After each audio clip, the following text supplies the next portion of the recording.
ಸುಗಮ ಸಂಗೀತ ಅಂತ ಹೇಳೋದಿಲ್ಲ, ಯಾಕಂದರೆ ಭಾವಗೀತೆ ಮಾತ್ರ ಸುಗಮ ಸಂಗೀತ ಅಂದರೆ ಆ ಸುಗಮ ಸಂಗೀತ ನನಗೆ ಬೇಡ. ಎಲ್ಲ ಸಾತ್ವಿಕ ಸಾಹಿತ್ಯ ಪರಂಪರೆಯೂ ನನಗೆ ಬೇಕು. ಎಲ್ಲವನ್ನೂ ನಾನು ಒಂದೇ ವೇದಿಕೆಯಲ್ಲಿ ಹಾಡಬೇಕು. ಸಿಂಗಲ್ ಬೆಡ್ರೂಮ್ನಲ್ಲಿ ನಾವು 9 ಜನ ಇದ್ವಿ. ನಂಬ್ತೀರಾ ನೀವು? ಸುಬ್ರಹ್ಮಣ್ಯ ನಗರದಲ್ಲಿ ಸಿಂಗಲ್ ಬೆಡ್ರೂಮ್ ಹೌಸಲ್ಲಿ 9 ಜನ ಇದ್ವಿ. ಆರಾರ ವಂಚಿಸುತ್ತ ಸಾಗಿಸಿ ಹೇ ಬದುಕನ್ನು, ಯಾರಾರ ಋಣದಲ್ಲಿ ಜೀವಿಸಿಹೇನು, ಹೇಗೆ ತೀರಿಸಬಲ್ಲೆ ಲೆಕ್ಕವಿಲ್ಲದ ಋಣವ, ಹೇಗೆ ತೀರಿಸಬಲ್ಲೆ ಲೆಕ್ಕವಿಲ್ಲದ ಋಣವ, ಯಾವ ಜನ್ಮದ ಋಣವ ತೀರಿಸಿಹೇನು ಆರಾರ. ಎಲ್ಲರೂ ವೈಯಕ್ತಿಕವಾಗಿ ಅವರ ಜೀವನದಲ್ಲಿ ಅದ್ಭುತವಾದ ಸಾಧನೆಗಳನ್ನು ಮಾಡ್ತಾರೆ. ಕೆಲವರು ಮಾತ್ರ ಅವರ ಜೀವನದೊಂದಿಗೆ ಸಮಾಜಕ್ಕೋಸ್ಕರನೂ ಬದುಕ್ತಾರೆ. ಎಲ್ಲರೂ ಜೀವನ ಮಾಡಿದರೆ ಅದನ್ನು ಉಜ್ಜೀವನ ಅಂಥೇಳಿ ನಾನು ಮಾಡಲಿಕ್ಕೆ ಪ್ರಯತ್ನ ಪಡ್ತಿರೋದು ಅದೇ ಉಜ್ಜೀವನವನ್ನು. ಗುರುಕುಲದಲ್ಲಿ ನನ್ನ ವಿದ್ಯಾರ್ಥಿಗಳು ನನ್ನ ಮಗಳ ರೂಮಲ್ಲೇ ಇದ್ದು, ನನ್ನ ಹೆಂಡತಿ ದಿನ ಬೆಳಗ್ಗೆ 6 ಗಂಟೆಗೆ ಇದ್ದು ಎಲ್ಲ ಗುರುಕುಲದ ಮಕ್ಕಳಿಗೆ ಅಡುಗೆ ಮಾಡಿ ಬಡಿಸ್ತಾ ಇದ್ದು. ನನ್ನ ಹುಚ್ಚು ಚಿಂತನೆಗಳಿಗೆ ಅವರ ಒಂದು ಪ್ರೈವಸಿಯನ್ನು ಸ್ಯಾಕ್ರಿಫೈಸ್ ಮಾಡಿ ನನಗೋಸ್ಕರ ಅವರು ಬದುಕಿದ್ದಾರೆ. ಇದು ನನ್ನ ಪುಣ್ಯ.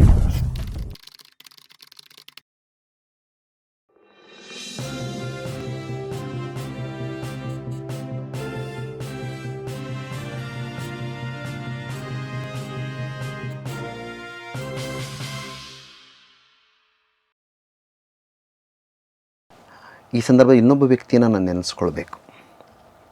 ಸುನಿಲ್ ಶಾನ್ಭಾಗ್ ಅಂಥೇಳಿ, ಅವರೊಬ್ಬರು ಸಾಫ್ಟ್ವೇರ್ ಕಂಪ್ನಿ ಓನರ್. ನನಗೆ ಯಾವಾಗ ತೊಂದರೆ ಬಂದಿದೆ, ಕೈ ಹಿಡಿದಿದ್ದಲ್ಲ ಅವ್ರ ತಲೆ ಮೇಲೆ ಕೂರಿಸಿ ಮೆರೆಸಿದ್ದಾರೆ. ಲಕ್ಷಗಟ್ಟಲೆ ದುಡ್ಡು ಕೊಟ್ಟಿದ್ದಾರೆ ನನಗೆ. ಏನೂ ಡಾಕ್ಯುಮೆಂಟೇಷನ್ ಇಲ್ಲ. ಸುನಿಲ್ ಶಾನ್ ಅವರಿಗೆ ನನ್ನ ಸಂಗೀತದ ಬಗ್ಗೆ ಮಾತ್ರ ಪ್ರೀತಿ. ಆಮೇಲೆ ಅವ್ರಿಗೆ ಯಾವ ಅಪೇಕ್ಷೆಯೂ ಇಲ್ಲ ಅಂತ ಋಣ ಪ್ರಜ್ಞೆಯೂ ಇಲ್ಲ. ಆಮೇಲೆ ನನ್ನ ಅಕೌಂಟಿಗೆ ದುಡ್ಡು ಹಾಕಿಬಿಟ್ಟು ನನ್ನ ಮಗಳ ಮದುವೆ ಟೈಮಲ್ಲಿ ಇನ್ನೆಷ್ಟು ಬೇಕು ಹೇಳಿ ನಾನು ಹಾಕ್ತೇನೆ ಅಂತ ಹೇಳಿದಂಥ ಏಕೈಕ ವ್ಯಕ್ತಿ. ಅವರ ಋಣವನ್ನು ನಾನು ತೀರ್ಸೋಕ್ಕಾಗಲ್ಲ. ನನ್ನ ಋಣವನ್ನು ಅವರು ಹೇಗೆ ತೀರ್ಸೋಕ್ಕಾಗೋದಿಲ್ವೋ ಹಾಗೆ ನಾನು ಅವರ ಋಣ ತೀರ್ಸೋಕ್ಕಾಗಲ್ಲ. ಚಂದ್ರುವಿನ ಋಣ ಅವ್ರು ಹೇಳ್ದಂಗೆ ಒಬ್ಬ ವ್ಯಕ್ತಿನ ತಂದು ಕೂರಿಸಿ ಸ್ವಲ್ಪ ಮಟ್ಟಿಗೆ ತೀರಿಸಿದ್ದೀನಿ ಅಂತ ಅಂದ್ಕೊಂಡಿದ್ದೀನಿ. ಆದರೆ ಚಂದ್ರು ಋಣನೂ ನಾನು ತೀರ್ಸೋಕ್ಕಾಗಲ್ಲ. ಯಾಕಂದರೆ ಅವರು ಅನ್ನ ಹಾಕಿ ಬಟ್ಟೆ ಕೊಟ್ಟು ನನಗೆ ರೆಕಾರ್ಡಿಂಗ್ ಹೇಗೆ ಮಾಡಬೇಕು, ಹೆಡ್ಫೋನ್ ಹೇಗೆ ಹಾಕ್ಕೋಬೇಕು, ಟ್ಯೂನಿಂಗ್ ಹೇಗೆ ಮಾಡಬೇಕು, ನೊಟೇಷನ್ ಹೇಗೆ ಬರೀಬೇಕು ಅಂದರೆ ಅವ್ರದ್ದು ಒಂದು ಶೈಲಿ ಇತ್ತು ನೋಡಿ. ಎಲ್ಲವನ್ನು A to Z ಹೇಳಿಕೊಟ್ಟಿದ್ದು Chandru. Is a great composer. ಇಷ್ಟು ಕಾಲ ಒಟ್ಟಿಗಿದ್ದು ಅವ್ರದ್ದೇ ಕಂಪೋಸಿಷನ್ ಯಶಸ್ವಿದು. ತುಂಬ ಅದ್ಭುತವಾದ ಸಾಹಿತ್ಯ. ಹಾಗೆ ಅಲ್ಲಿಂದ ನೆಕ್ಸ್ಟ್ ನಾನು ನಿಮ್ಗೆ ಹೇಳಿದ್ದೀನಿ. ಹೌದು. ಈ ಕೊನೆಯದಾಗಿ ನಾನು ಆ ಋಣದ ಬಗ್ಗೆ ಹೇಳ್ತಾ ಇದ್ದೆ. ಅದರದ್ದೊಂದು ಹಾಡನ್ನು ಹಾಡಿ. ಮತ್ತು ಕೊಂಕಣಿ ಆಮೇಲೆ ತಂದೆ ತಾಯಿ ಇದ್ದಾರಾ ಅಥವಾ ಹೇಗೆ? ಇಬ್ಬರು ತೀರ್ಕೊಂಡ್ರು. ಎಷ್ಟನೇ ನಿಮ್ಮ ಎಲ್ಲ ಏಳಿಗೆ ನೋಡಿದ್ದಾರೆ? ಎಲ್ಲ ನೋಡಿದ್ದಾರೆ. ಚೆನ್ನಾಗಿರೋದನ್ನು ನೋಡಿ ನನಗೆ ಮದುವೆ ಆದಮೇಲೆ ತೀರ್ಕೊಂಡಿದ್ದು. ನಾನು 2 ತಂಗಿಯಂದ್ರಿಗೆ ಮದುವೆ, 3 ಜನರಿಗೂ ಮದುವೆ ಆಗಿದೆ ಅನ್ಸುತ್ತೆ. ಅಷ್ಟೇ 3 ಜನರಿಗೂ ಮದುವೆ. 3 ಜನ ಮದುವೆಗೂ ಇದ್ದರು ನಮ್ಮ ತಂದೆ ತಾಯಿ. ಎಲ್ಲ ಸೆಟ್ಲ್ ಆದಮೇಲೆ ನಮ್ಮ ತಂದೆಯವ್ರನ್ನ 2009 ಕಳ್ಕೊಂಡೆ ಅನ್ಸುತ್ತೆ. 2011 ನಮ್ಮ ತಾಯಿ ತೀರ್ಕೊಂಡ್ರು. ನನ್ನ ಶ್ರೀಮತಿ ಲಕ್ಷ್ಮಿ ಅಂಥೇಳಿ ನಾನು ಈ ಎಲ್ಲ ಸಾಮಾಜಿಕ ಕಾರ್ಯಗಳಲ್ಲಿ ಬೆನ್ನೆಲುಬಾಗಿ ನಿಂತವರು. ಯಾಕಂದರೆ ಅವರ ಮೂಲ ಬಂದು ಕುಂಬ್ಳೆ, ಬಟ್ ಮಂಡ್ಯದಲ್ಲೇ ಅವರು ಇದ್ದಿದ್ದು. ಈ ಹುಚ್ಚಾಟಗಳಿದೆಯಲ್ಲ ನಮ್ಮದು ಕಲಾವಿದ್ರದ್ದು, ಇದಕ್ಕೆಲ್ಲ ಸಹಿಸ್ಕೊಂಡು ಈ ಜಾಯಿಂಟ್ ಫ್ಯಾಮಿಲಿಯನ್ನು ನಿಭಾಯಿಸ್ಕೊಂಡು ಮನೇಲಿದ್ದ ತಂದೆ ತಾಯಿಗಳ ಸೇವೆ ಮಾಡಿಕೊಂಡು, ತಾಯಿಯವರು ಪಾಪ ಬೆಡ್ ರಿಡನ್ ಆದಾಗ ಅವರ ಎಲ್ಲ ಸೇವೆ ಮಾಡಿ ಸಿಂಗಲ್ ಬೆಡ್ರೂಮ್ನಲ್ಲಿ ನಾವು 9 ಜನ ಇದ್ವಿ. ನಂಬ್ತೀರಾ ನೀವು? ಸುಬ್ರಹ್ಮಣ್ಯ ನಗರದಲ್ಲಿ ಸಿಂಗಲ್ ಬೆಡ್ರೂಮ್ ಹೌಸಲ್ಲಿ 9 ಜನ ಇದ್ವಿ. ಮಗಳ ಹೆಸರೇನು? ಮಗಳ ಹೆಸರು ಸೋಹನಿ ಅಂಥೇಳಿ. ಅವಳಿಗೆ ಸಂಗೀತದ ಇದಿದೆಯಾ? ಅವಳು ನೃತ್ಯ ಕಲ್ತಿದ್ದಾಳೆ, ಹಾಡ್ತಾಳೆ ಸ್ವಲ್ಪ ಮಟ್ಟಿಗೆ. ನನ್ನ ಮೊಮ್ಮಗಳು ಭಕ್ತಿ ಅಂತ, ಎಲ್ಲ ಕಲ್ಯಾಣಪುರದಲ್ಲಿದ್ದಾರೆ. ಲಕ್ಷ್ಮೀಶ್ ಅಂತ, ಕಾಶಿನಾಥ್ ಭಟ್ರ ಕೊನೆಯ ಮಗ. ಕಾಶಿನಾಥ್ ಭಟ್ರ ಗೊತ್ತು? ಹೌದು, ಅವನು ನನ್ನ ಅಳಿಯ. ಸೊ ಹಾಗೆ ನೋಡಿ, ಆಮೇಲೆ ಚಿಕ್ಕಮಗಳೂರಲ್ಲಿದ್ದಾಗ 1000 ಜನರ ಮನೆಗಳಿಗೆ ವಾರದನ್ನು ಮಾಡಿದ್ದೇನೆ ನಾನು.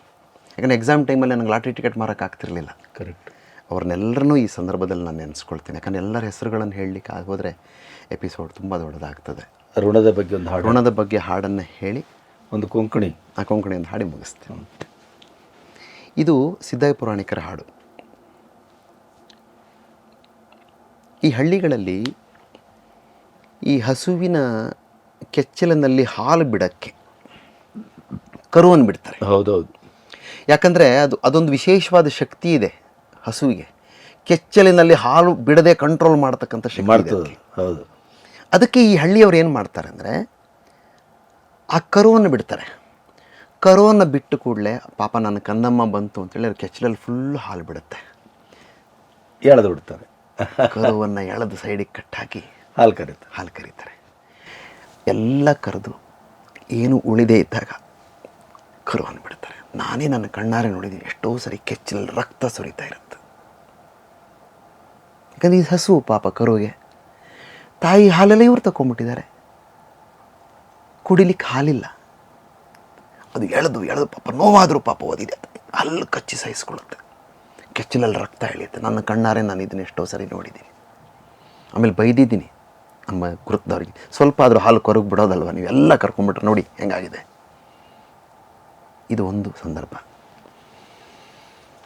ಇನ್ನೊಂದು ಸಂದರ್ಭ, ಪಕ್ಷಿಗಳಿಗೆ ಪ್ರಾಣಿಗಳಿಗೆ ಹಣ್ಣೇ ಆಹಾರ, ಆದರೆ ನಾವು ಅದನ್ನು ಬಿಡಲ್ಲ. ಒಂದು ಹನಿ ಜೇನನ್ನು ಪ್ರೊಡ್ಯೂಸ್ ಮಾಡಲಿಕ್ಕೆ ಒಂದು ಜೇನ್ನೊಣ ಒಂದು ಸಂಶೋಧನೆಯ ಪ್ರಕಾರ 10 ಲಕ್ಷ ಹೂವುಗಳನ್ನು ಸಂದರ್ಶನ ಮಾಡುತ್ತಂತೆ, ಒಂದು ತೊಟ್ಟು ಕಲೆಕ್ಟ್ ಮಾಡಲಿಕ್ಕೆ. 1 ಮಿಲಿಯನ್. ಚೆನ್ನಾಗಿ ಜೇನು ತುಂಬೋ ತನಕ ನಾವು ಕಾಯ್ತೇವೆ. ಹೌದಪ್ಪ. ಆಮೇಲೆ ಬೆಂಕಿ ಹಾಕಿ ಆ ನೊಣಗಳನ್ನು ಸುಟ್ಟು ಕೊಂದು ಅದು ಕಷ್ಟಪಟ್ಟು ಎಂಥ ಇಂಜಿನಿಯರ್ಗೂ ಸಾಧ್ಯ ಆಗದೇ ಇರೋ ಥರ ರೀತಿಯಲ್ಲಿ ಕಟ್ಟಿದಂಥ ಗೂಡನ್ನು ಹಿಂಡಿ ಆ ಜೇನನ್ನು ಒಂದು ಬಟ್ಲಲ್ಲಿ ತಗೊಂಡು ಪಂಚಾಮೃತ ಮಾಡಿ ದೇವರಿಗೆ ಅರ್ಪಣೆ ಮಾಡ್ತೀವಿ. ರೈತ ದಿನ ಇಡೀ ಗದ್ದೆಯಲ್ಲಿ ದುಡಿದು, ಈಗ ರೈತರ ಕತೆ ಗೊತ್ತು ನಿಮಗೆ, ಬೆಳೆ ಬೆಳೀತಾನೆ, ಅವನು ಉಪವಾಸದಲ್ಲಿ ನೇಣು ಹಾಕ್ಕೊಂಡು ಸಾಯ್ತಾನೆ. ಕಟ್ಟಡ ಕಾರ್ಮಿಕ ಕಷ್ಟಪಟ್ಟು ಕಟ್ಟಡ ಕಟ್ತಾನೆ, ನಾವು ಅದರಲ್ಲಿರ್ತೀವಿ. ಇದೆಲ್ಲವನ್ನು ಈ ರಚನೆಯಲ್ಲಿ ಅದ್ಭುತವಾಗಿ ಹೇಳಿದ್ದಾರೆ. ಹಾಡಿ ಸಿದ್ಧಾಯ ಪುರಾಣಿಕರು.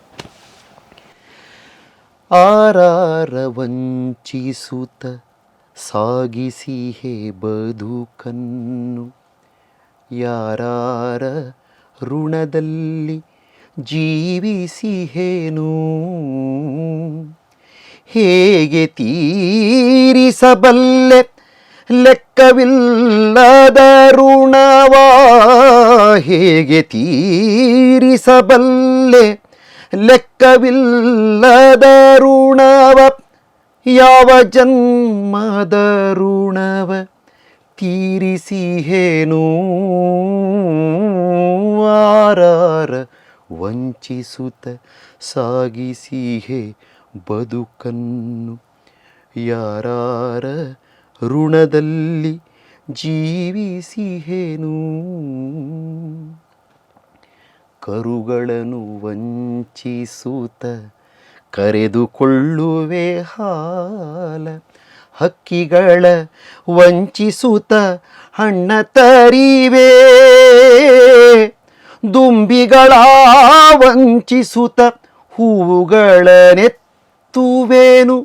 ಜೇನ್ನೊಣಗಳನ್ನು ತಳ್ಳಿ ಜೇನ ಸುರಿವೆ,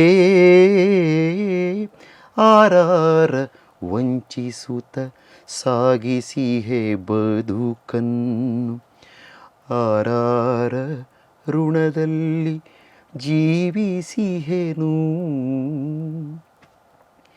ಬಿತ್ತುವನಿಗಿಲ್ಲೆನಿಸಿ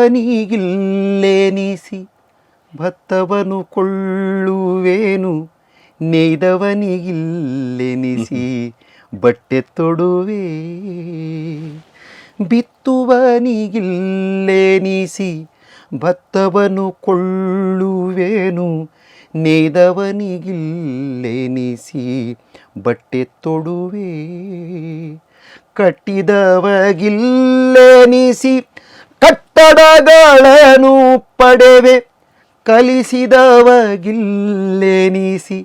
ಸಿರಿ ಸೌಖ್ಯ ಪಡೆವೇ ಆರಾರ ವಂಚಿಸುತ್ತ ಸಾಗಿಸಿಹೆ ಬದುಕನ್ನು ಯಾರಾರ ಋಣದಲ್ಲಿ ಜೀವಿಸಿಹೇನು.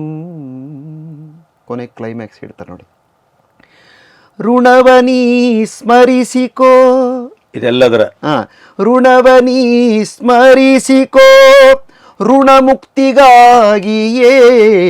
ಶ್ರಮಿಸು ಸತತ, ಋಣಗೂಳು ತಿನ್ನುತ್ತ ಕಳೆದೆಯಾದರೆ ಹೊತ್ತ, ಋಣಗೂಳು ತಿನ್ನುತ್ತ ಕಳೆದೆಯಾದರೆ ಹೊತ್ತ, ಕೊಳೆಯಬೇಕಾದೀತು ಋಣದಿ ನಿರುತ, ಆರಾರ ವಂಚಿಸುತ್ತ ಸಾಗಿಸಿಹೆ ಬದುಕನ್ನು ಯಾರಾರ ಋಣದಲ್ಲಿ ಜೀವಿಸಿಹೆನು.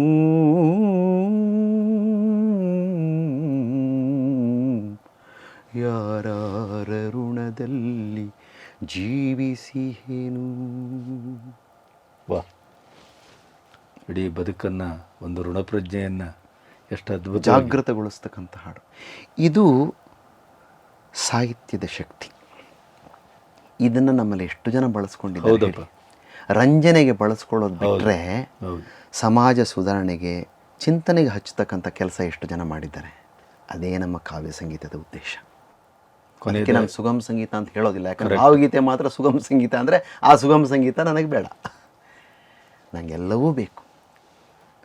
ಎಲ್ಲ ಸಾತ್ವಿಕ ಸಾಹಿತ್ಯ ಪರಂಪರೆಯೂ ನನಗೆ ಬೇಕು. ಎಲ್ಲವನ್ನೂ ನಾನು ಒಂದೇ ವೇದಿಕೆಯಲ್ಲಿ ಹಾಡಬೇಕು. ಅದು ಕಾವ್ಯ ಸಂಗೀತ. ಕೊನೆಗಾಗಿ ನಿಮ್ಮ ಮಾತೃಭಾಷೆ ಅದು ಕೊಂಕಣಿ. ಕೊಂಕಣಿಯಲ್ಲಿ ಭದ್ರಗಿರಿ ಅಚ್ಯುತದಾಸರನ್ನ ಈ ಸಂದರ್ಭದಲ್ಲಿ ನಾನು ನೆನೆಸ್ಕೊಳ್ತೇನೆ.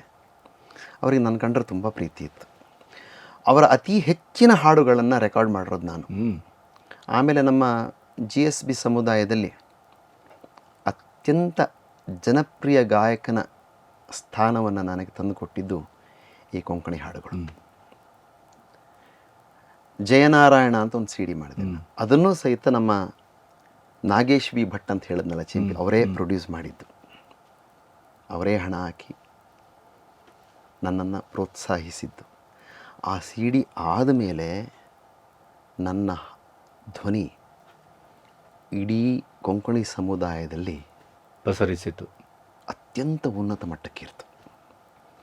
ಒಂದು ಸಂದರ್ಭದಲ್ಲಿ ತಿಂಗಳಿಗೆ 10-15 ಕಾರ್ಯಕ್ರಮಗಳಿರ್ತಿತ್ತು ನನಗೆ. ಆ ಸಂದರ್ಭದಲ್ಲಿ ನನಗೆ ಇಷ್ಟೊಂದು ಸಾಹಿತ್ಯದ ಬಗ್ಗೆ ಕಳಕಳಿಯಾಗಲಿ ಜ್ಞಾನವಾಗಲಿ ಇರಲಿಲ್ಲ ಅಂತ ಹೇಳಲ್ಲ, ಬಟ್ ನಾನು ಅದನ್ನು ಫಾಲೋ ಮಾಡಲಿಕ್ಕೆ ಆಗಿಲ್ಲ. ಯಾಕಂದರೆ ಆ ಯಂಗ್ ಏಜ್ನಲ್ಲಿ ನನ್ನ ಮನಸ್ಸು ಸ್ವಲ್ಪ ನನ್ನ ವೃತ್ತಿಯ ಕಡೆಗಿತ್ತು. ಜನರನ್ನು ರಂಜಿಸಬೇಕು, ನನಗೆ ಹೆಚ್ಚು ಕಾರ್ಯಕ್ರಮ, ಯಾಕಂದರೆ ಜವಾಬ್ದಾರಿ ಇತ್ತು ನನಗೆ. 3 ಜನ ತಂಗಿಯಂದ್ರಿಗೆ ಮದುವೆ ಮಾಡಬೇಕಿತ್ತು. ಈಗ ನಾನು ಎಲ್ಲ ಜವಾಬ್ದಾರಿಗಳನ್ನು ಕಳ್ಕೊಂಡಿದ್ದೇನೆ. ಈಗ ನನ್ನ ಜೀವನ ಸಮಾಜಕ್ಕೋಸ್ಕರ.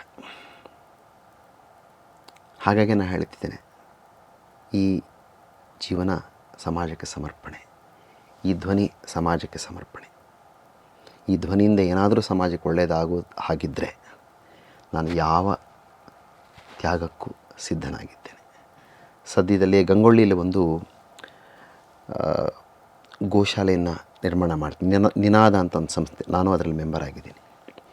ಅದಕ್ಕೋಸ್ಕರ ಒಂದು ಬೆನಿಫಿಟ್ ಶೋ ಹೇಳಿದ್ನಲ್ಲ, ಸಮರ್ಪಣಾ ಕಾರ್ಯಕ್ರಮ ಅಂತ, ಅದನ್ನು ಮಾಡ್ತಾ ಇದ್ದೇವೆ. ಜನರ ಸಹಕಾರ ಆಶೀರ್ವಾದ ಸಿಗಲಿ. ಆಮೇಲೆ ನಿಮ್ಮಲ್ಲಿ ಯಾರಿಗಾದ್ರೂ, ಈಗ ನಾನು ಓಪನ್ನಾಗಿ ಚಾನಲ್ ಮುಖಾಂತರ, ಬಿ ಗಣಪತಿ ಚಾನಲ್ ಮುಖಾಂತರ ಹೇಳ್ತಿದ್ದೇನೆ, ನಿಮ್ಗೆ ಯಾರಿಗಾದರೂ ದಾಸ ಸಾಹಿತ್ಯದ ಬಗ್ಗೆ ಆಸಕ್ತಿ ಇದ್ದರೆ, ಯಾವುದಾದ್ರೂ ಸಂಸ್ಥೆಗೆ ಫಂಡ್ ರೈಸ್ ಮಾಡಬೇಕಿದ್ದರೆ, ಯಾವುದೇ ಒಂದು ಸಾತ್ವಿಕವಾದ ಚಿಂತನೆಗೆ ಪೂರಕವಾಗಿದ್ದರೆ ನನ್ನ ಧ್ವನಿಯನ್ನು ಬಳಸ್ಕೊಳ್ಳಿ. ನಾನು ನಿಮ್ಮಿಂದ ಏನೂ ಅಪೇಕ್ಷೆ ಮಾಡಲ್ಲ. ಈ ಧ್ವನಿ ಸಮಾಜಕ್ಕೆ, ಈ ಧ್ವನಿ ದೇಶಕ್ಕೋಸ್ಕರ. ಕೊಂಕಣಿ ಒಂದು ಹಾಡು ಅಂತ ಹೇಳಿದ್ರಿ, ಕೃಷ್ಣ ಮೋಣುಯ ಅಂತ ಒಂದು ಹಾಡು. ಅಂದರೆ ಕೃಷ್ಣನನ್ನು, ಈ ನಾಮಸ್ಮರಣೆಯ ಒಂದು ಮಹತ್ವವನ್ನು ಸಾರತಕ್ಕಂಥ ಹಾಡಿದು.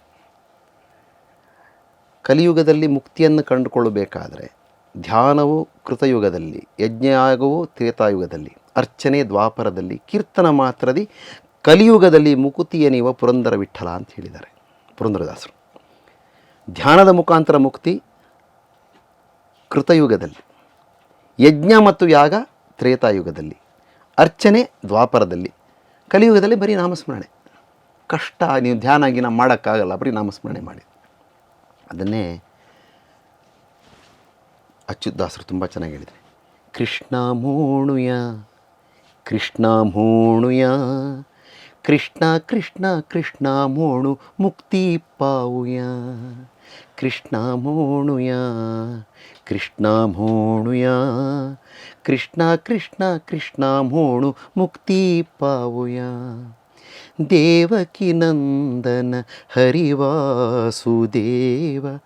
ಭಾವಭಕ್ತಿನ ಕರ್ತಾ ತುझी ಸೇವ, ಕೃಷ್ಣ ಮೋಣುಯ ಕೃಷ್ಣ ಮೋಣುಯ, ಕೃಷ್ಣ ಕೃಷ್ಣ ಕೃಷ್ಣ ಮೋಣು ಮುಕ್ತಿ ಪಾವುಯ.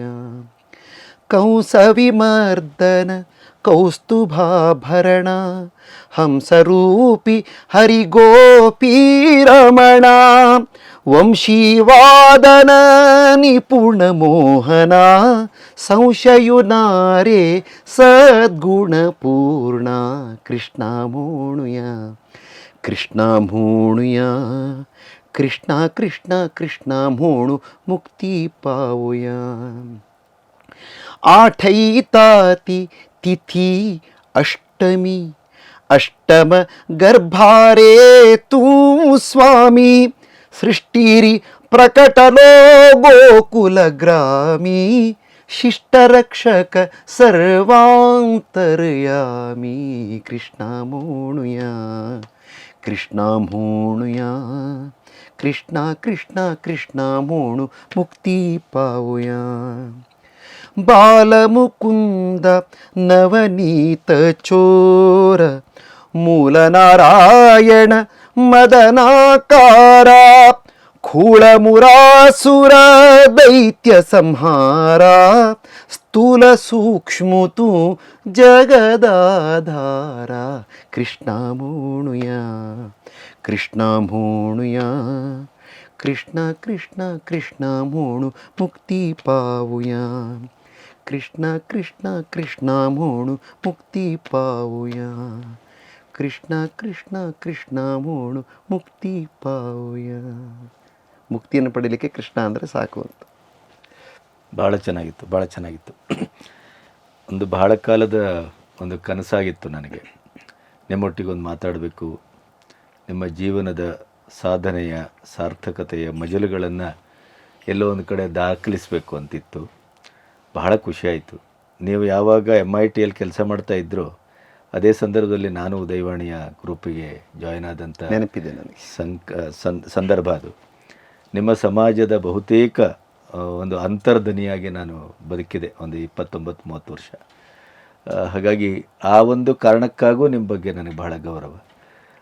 ಮತ್ತು ನಮ್ಮಲ್ಲಿ ಒಂದು ಮನಸ್ಸು ಮಾಡಿ ಜೀವನವನ್ನು ಇದೇ ರೀತಿಯಲ್ಲಿ ಸಾಗಿಸಬೇಕು, ನಾನು ಇದೇ ರೀತಿಯ ಎತ್ತರದಲ್ಲಿ ಬೆಳೆಯಬೇಕು, ಸಮಾಜಕ್ಕೆ ನನ್ನದೇ ಆದಂಥ ಒಂದು ಸಾರ್ಥಕತೆಯ ಮೂಲಕ ನಾನು ಸಮಾಜದ ಸಾರ್ಥಕತೆಯಲ್ಲಿ ಪಾಲ್ಗೊಳ್ಳಬೇಕು ಅನ್ನುವಂಥ ಒಂದು ಮನಸ್ಥಿತಿ ಇದೆಯಲ್ಲ, ಅದು ಪ್ರಾಯಶಃ ಹೋರಾಟದಿಂದ, ಬಡತನದಿಂದ ಮತ್ತು ಕುಟುಂಬದ ಸಂಸ್ಕಾರದಿಂದ ಬರ್ತದೆ ಅಂತ ನಾನು ಭಾವಿಸಿದೆ. ಖಂಡಿತ.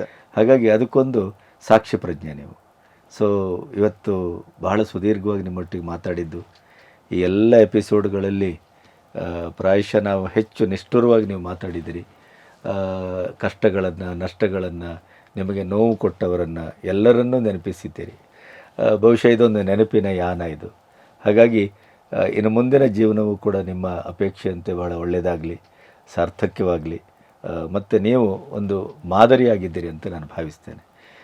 ಭಾಳ ಖುಷಿಯಾಗಿದೆ ನನಗೆ ನನ್ನ ಚಾನಲ್ನಲ್ಲಿ ನಿಮ್ಮನ್ನು ಪ್ರಚುರಪಡಿಸುವಂಥ ಒಂದು ಸಂದರ್ಭ ನನಗೆ ಒದಗಿತ್ತಲ್ಲ ಅನ್ನೋ ಕಾರಣಕ್ಕಾಗಿ ನಿಮಗೆ ನಾನು ಕೃತಜ್ಞನಾಗಿದ್ದೇನೆ.